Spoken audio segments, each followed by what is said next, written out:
آپ آج مدینہ منورہ میں جائیں، روزے رسول کی جالی نہیں چومنے دیتے۔ وہاں پر انہوں نے شرکے کھڑے کیے ہیں جب کوئی بندہ جالی چومنے لگتا ہے۔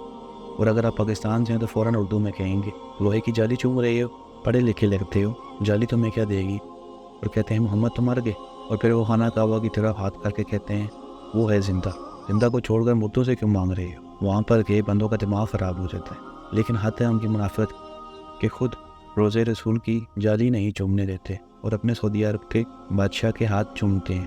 ایک دفعہ ایک شیعہ عالم دین حج کے لیے گئے، پتہ چلا کہ شیعہ عالم دین آئے ہیں۔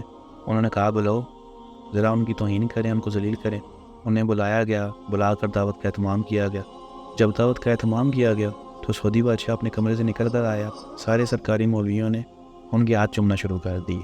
وہ شیعہ عالم دین کے پاس آئے تو انہوں نے اس بادشاہ کے ہاتھ نہیں چومے۔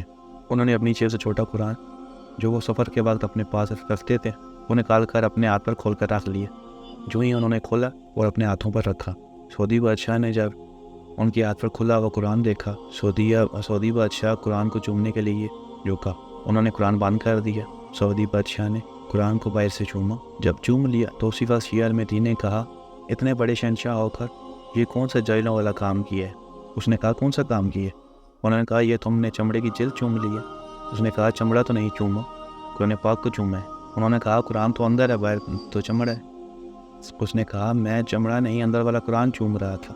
تو انہوں نے کہا میں بھی تو تمہیں یہی سمجھانے آیا ہوں، ہم بھی لوہے کی جالیاں نہیں چومتے، اندر والا رسول چومتے ہیں۔